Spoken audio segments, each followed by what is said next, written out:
It's gonna be a good day today, guys. So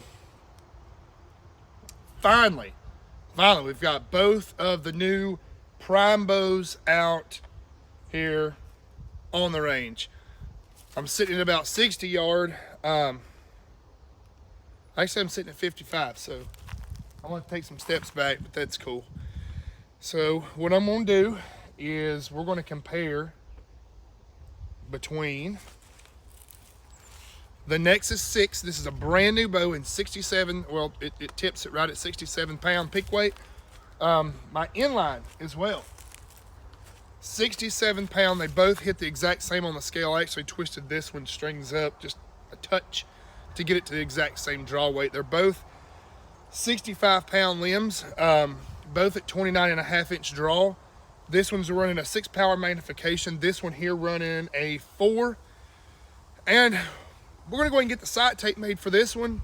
We're gonna do some 60 yard shots with both bows. Just see how they're doing out here. So we got a little bit of a wind. Gonna run the same stabilizer bars for both bows. Really just setting, I want 2 perfectly set up bows. This one is already a tack driver, so it's good. But this one here, we gotta get it going. I will say, when I bought this thing, brand new out of the box, I had a lot of problems with tuning. Wound up having to shim the cams and flip the limbs to get the tear out of it. It was very bad. It took me about a week to get it figured out. It's not, I guess it's just a problem with this bow. I mean, it wasn't the seller's fault or nothing like that. I bought it from a good friend of mine up at his shop. And I actually looked on the Prime Facebook page and had a guy message me, and he told me what to do. He's like, you're gonna have to flip the limbs, possibly shim it, and that's what it took. Immediate bullet hole. My rest now is 100% in spec. It's a 7/8 off the riser, off the the center shot's exactly 7/8, and the from the bottom of the rest, or the bottom from the shelf here up is, I think it's like supposed to be 0.805 or something like that. It's 100% in spec. So camera just fell over. We're gonna go back here and do. All right. So hopefully my camera is gonna act right. I haven't solo filmed in a while. I normally have somebody with me, but it is kind of nice to just come out here and just shoot by yourself some. So here is my Inline. And I'm gonna say this, and I mean it honestly. This Inline was probably the easiest bow I've ever tuned. I failed to mention I'm shooting the exact same arrow out of each bow. So this is a gold tip X-Coder Pro, cut at 29 inches with 140 grains in the front. These arrows from the factory are 250 spine roughly, so you just weight them down to get your correct, your correct shot. This thing right here has been pretty dang accurate, and it's an extremely smooth shooting bow. Only problem, it's been a little bit of a pain to get the twist right for my peep sight. I have had some trouble with that, but could be something I've done wrong. I don't know. But I won't get back here to 60 yard and send one down there.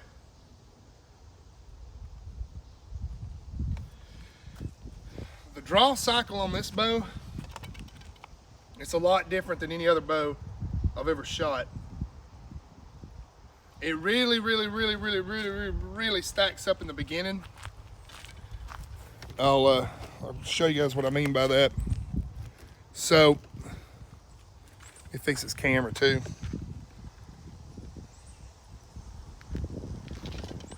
All right, so a lot of your bows, like Matthews, you kind of slowly stack the weight. This one here, to me, it feels like it right here in the beginning. It's real stiff, and then it rolls over. When it rolls over, that's the most solid back wall you'll ever feel. I mean, it is absolute solid.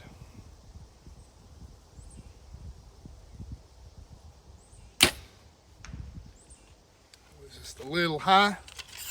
Still working on the sight tape though to get it correct. and that's fine. So now that we're at 60,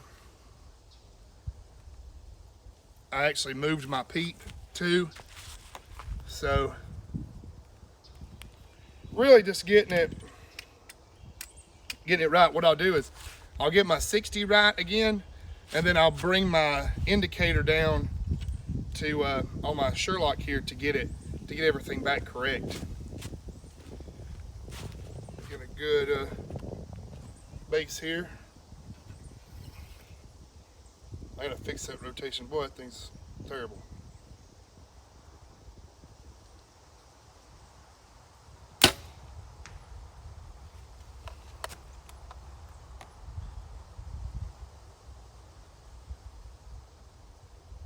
Okay, my first two warm-ups are not so hot. And it shoots good. I'm just not warmed up. It is a new bow though, and I'm still getting used to it. The string rotation is terrible. And I've tried to fix it, but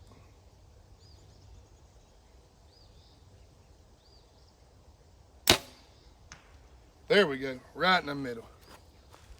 So I had to make just a little bit of windage adjustment there.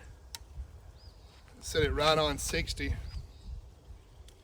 Focus in on the shot and send the arrow home. That rotation is, I've tried to fix it too. I mean, I've put a lot of twist in it.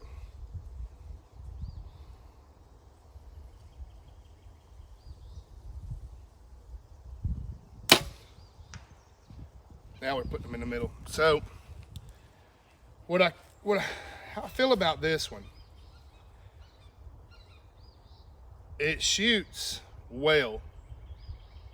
It shoots phenomenally well if you do your part. It's probably not the most forgiving bow I've ever shot.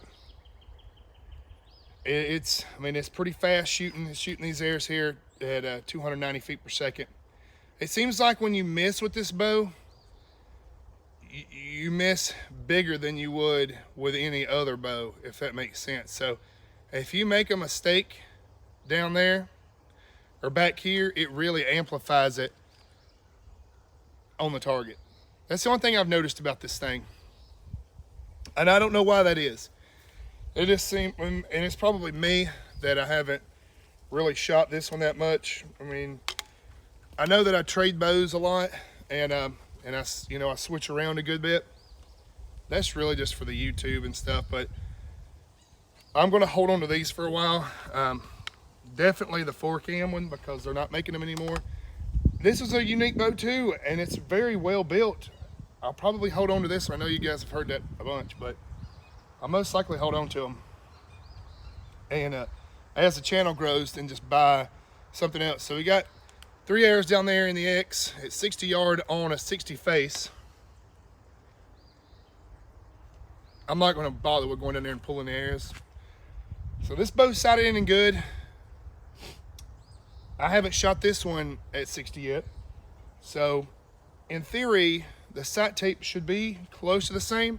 We'll check that variable. So I want to put this in exactly where it is, put the same stabilizer bars on it, and I'm curious to see. I might go ahead and take the camera down there, and we'll just see which bow is a little bit more on the forgiving side, but I was kind of sighting in with this too, so it's not really going to be a justifiable, deal there. So, all right. Okay, so here's my Nexus 6. Some people might ask why I bought another one of these bows, because if you've been with the channel for a while, you know I had the hammer finished one. Back in those days, which wasn't too long ago, I really didn't know how to set stuff up right. I tried to, it was hard to go out to shops and get stuff done that you wanted done, to your personal preferences and all that stuff, to get everything, 100% dialed. I'm really picky, and unless the bow is perfect, tuned and everything wise, I want the only problems to ever happen while shooting. If I miss, I want to know because I didn't do something right, not the bow. So that's why I emphasize so much on tuning, and you know, because I have a little bit of tear, and people be like, "Oh, you're good, you know, run with it. It's just a target bow." But I know in the back of my mind, if I make a bad shot, I'm gonna sit there and think, you know, if that bow would have been in tune, I might not have made that bad shot, or I might not have had that happen. So I want to eliminate every variable as possible. And I bare shaft tune to 25 yard. I paper tune I start with, and then I walk back tune or French tune, and I get them perfect. That's like this one. It had a heck of a right hand tear in it. I think it was right. I could have probably rocked and rolled with it, but I'm not going to do that. So, you know, this one here, I'm running the Ultra View, which I think I said earlier. Just run the Sherlock bar. And these bows are great. I love the way that the cams feel. I love the way that they roll back. The back wall on them is really good. And they normally feel like they're more stable. I can be more stable with the Nexus. So it's less. Seems like it's not hard to. It's just not hard to point and click, if that makes sense. And I actually have the string rotation and everything right on this one, so I don't know what happened with the other one. The draw cycle is a dream on this thing.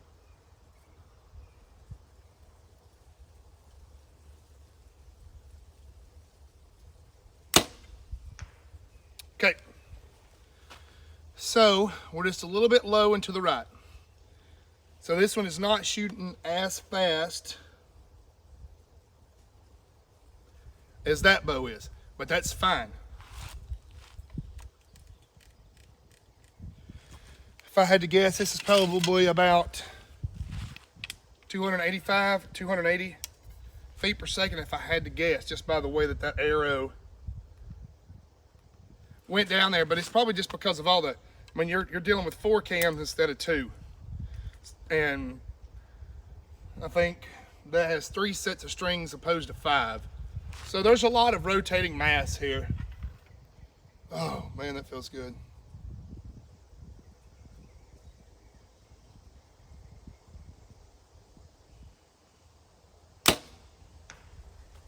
And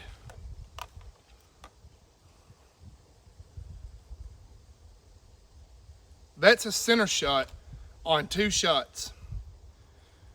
So within 2 shots, I mean, this bow is sighted in. It's good. And it's going to require a 37 sight tape, where that one had the fastest. This bow here is way more forgiving, in my opinion, than the Inline. The reason being, I think, is this one is 25 inches axle to axle, where this is 36, 36, 35. I don't know if it's possibly because the axle to axle is shorter or what. That's still a great bow, but I feel like I could be more, I mean, the draw, smooth as glass.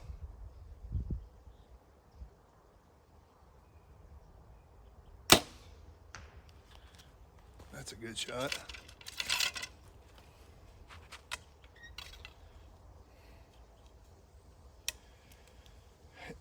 I really, really love these primes.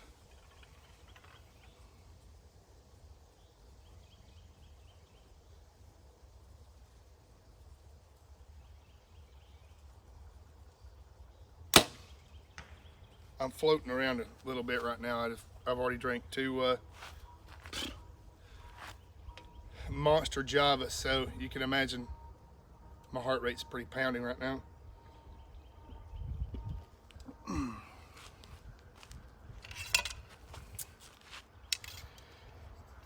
The kind of archery that I do, shooting wise and everything,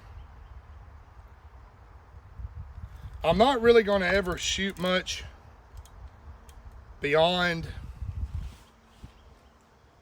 in a 60 yard. I primarily just shoot 3D. So I'm only going to shoot within 50 to 60. Now I do shoot field. I'll probably build some micro diameter arrows to do that.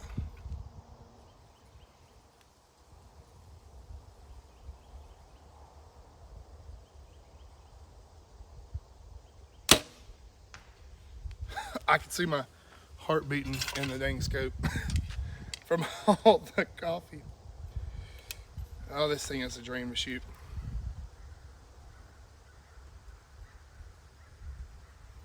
I'm still tracking just a little bit to the left, but the elevation's good. This is the first time, like I said, I've had this bow out at 60 yard. I mean, it's the first time, and this is the side end.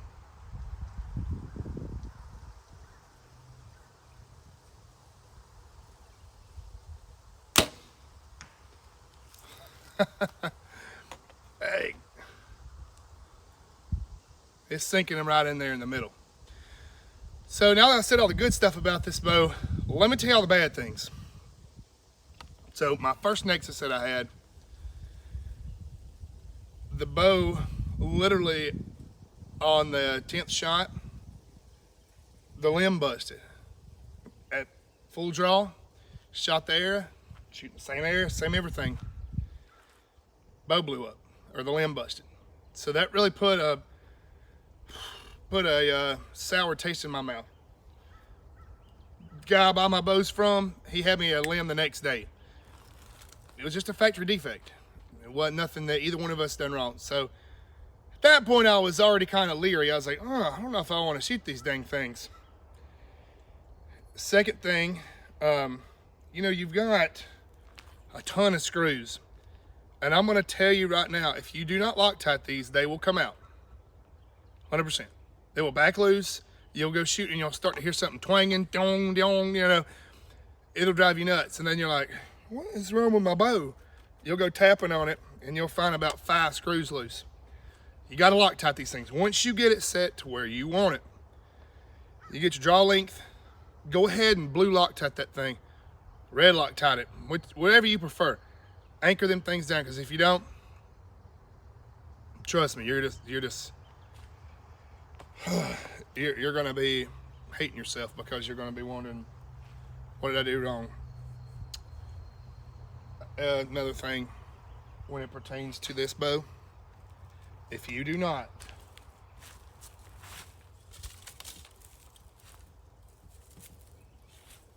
while you're working on this bow, this inline, if you do not forget that draw stop, or sorry, if you do forget this draw stop, and you pull this bow back, it will go to 100% let off, and you're sitting there panicking because you can't get your bow to go forward.